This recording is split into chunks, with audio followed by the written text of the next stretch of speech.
Welcome back to Spence Outdoors. Today I'm going to be talking about my compound bow versus my recurve bow and why you go with one or the other. To start, I'm going to show you my compound bow. This is the Matthews Switchback XT. I've had it for a little over a year. I like it, and this is how I take it into the woods right now as we speak. I got this little sight cover on here that I've had for quite a while, just to protect my sight, especially when I'm kind of lazy and I just throw my bow in the truck or whatever. I really don't keep it in the case that much. I find the case is way too bulky if you have one of those hard cases. So I got the Trophy Ridge Pursuit sight on here. It's the single pin slides. I got the Pine Ridge Archery stabilizer. I got a bow stand off of Amazon. What's cool about these bow stands is, well, I do a lot of ground blind hunting or ground hunting, so I just keep my bow sitting there waiting. I think I'm gonna start shooting with it on, just to practice with this on. I usually take it off because it makes a little clinking noise, but it ain't too bad. And these bow stands are mostly made for bows that have two limbs, like spread apart. And this one was for a big thick limb like this, so I finally found one. And then I got this Allen Titan bow sling on here because if I'm walking back in the woods pretty far, my bow does get heavy. This is a very heavy bow, so I just take this, throw it on my shoulder. I'm good to go to walk in, and it just clips on and then pulls down. So very much to it. I do spray this down with scent away a lot because it does hold scent. It's fabric. So that's off. I got a bow sling on here, which I like. I got an NAP drop away rest. I seem to like that pretty good. And then up here, I took a little piece of camo tape and electrical tape, and I have a little screwdriver in there, a little mini screwdriver, and that's where I shoot lightning knocks on all my arrows. So it helps me turn them off if I do shoot a deer or shoot whatever I'm after. So, and I'm running blue dampers. I got blue all throughout the bow, blue bow string. I'm one of those guys that like to keep it color coordinated, but yeah, this is my compound bow. I absolutely love this bow. It is a little heavy, but other than that, it's a great bow. Very quiet, very accurate. This bow right here is at 29.5-inch draw. It's a little longer than what I'd like, but I mean, it works. And I am shooting 60 pounds out of this bow. I could shoot a little bit more out of this bow. I have before. The only reason I'm shooting 60, I prefer 60, is because when I'm hunting, I don't want to hold back 65, 70 pounds. You know what I mean? I want to have a nice, comfortable draw weight. That way, if I have to wait for a shot opportunity, I can hold back for a while.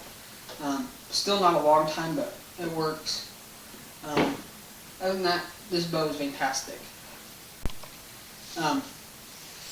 This is my recurve bow. It's a Tidewee bow, Tidewee, whatever you want to call it. This bow is a nice recurve bow. Very, very lightweight. I mean, super, super lightweight. I like this bow and everything. I ordered a 45-pound bow. It seems like it has enough power to kill a deer.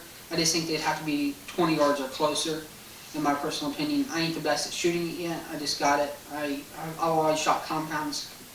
Recurves are nice, but I've never just shot one. This is my first recurve.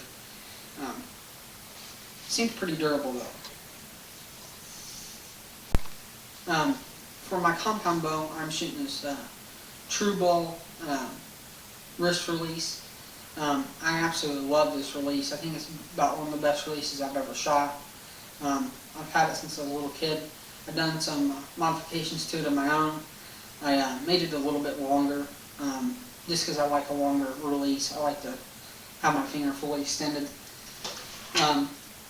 But I take this release right here and I tie it onto that, so that way when I'm going hunting or going out in the yard to shoot or whatever I do, I never lose it.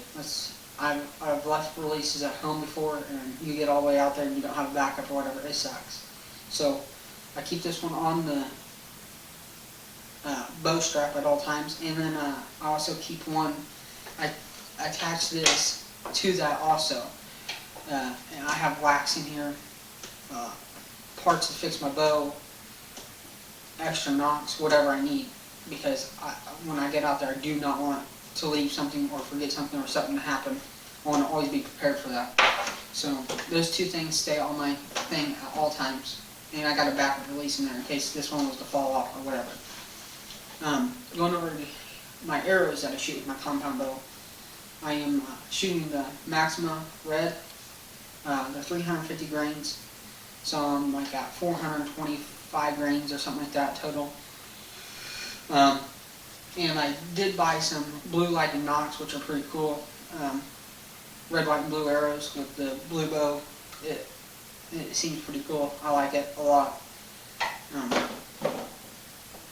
But to get to the pros and cons of the compound versus the recurve, the compound over here is significantly way heavier than the recurve. I mean, we're talking way bigger difference. This bow right here is super heavy.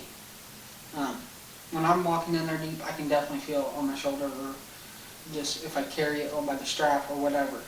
This is very heavy.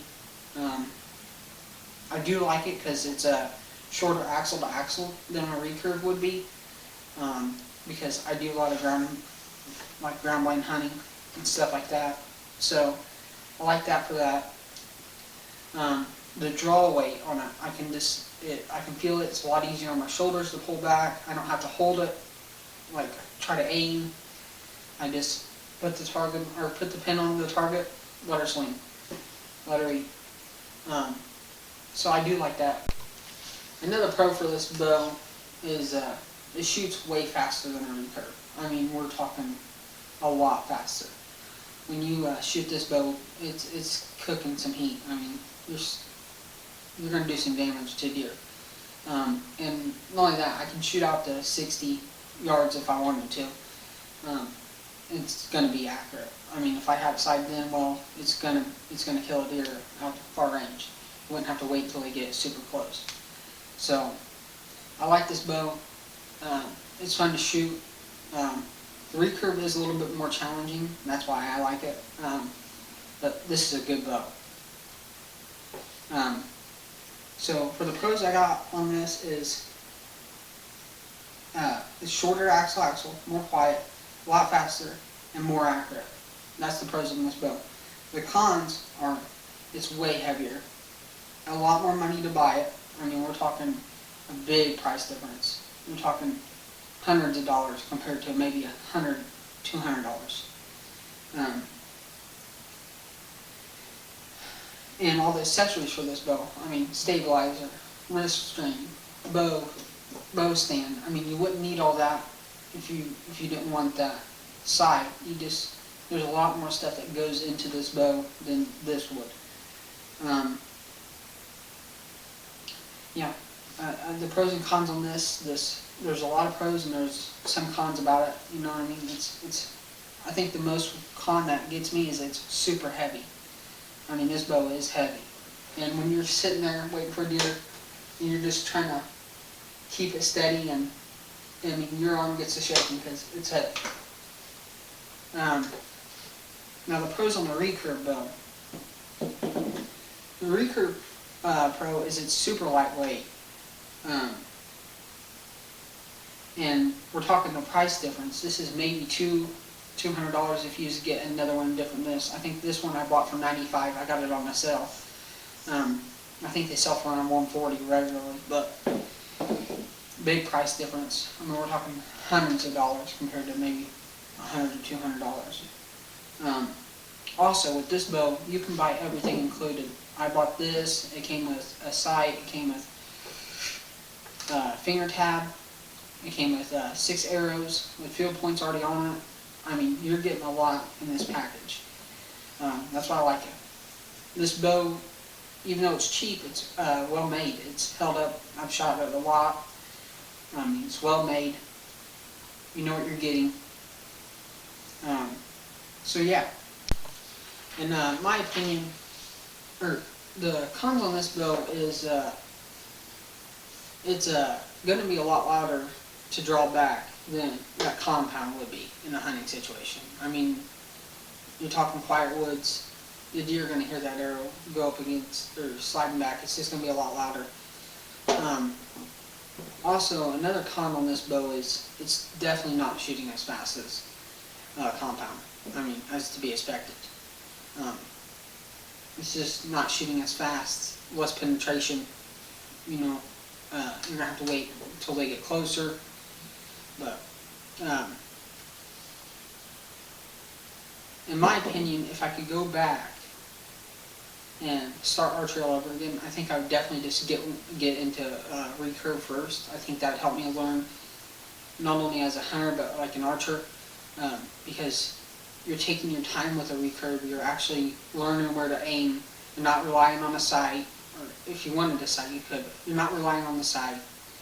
You're trying to do it all instinctively. So if I could go back, I would get into a recurve first. That would be definitely where I start. It's cheaper. You can get everything in one. The compound bow is a great option, especially if you're going to be doing whitetail hunting and you think that you're going to have to take a 40-50 yard shot. I've never ran into that case. All the deer I've ever shot are in between 30 yards, so I could definitely do it with this bow. I think it'd take me some more time to get used to and actually practicing a lot harder than I would with the compound. But they're both great bows. You can't deny that. This Tybee bow has held up to its expectation, and Matthews has been around for a century. That compound bow will last a lifetime, as long as you take care of the strings. I wax mine every time I get done shooting. I just wax both of these bows. They're good.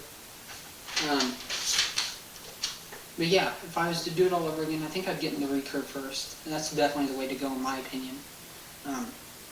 But I guess that's all up to you, what your price point is and what you guys are feeling. I hope you appreciate this video. Catch you on the next one.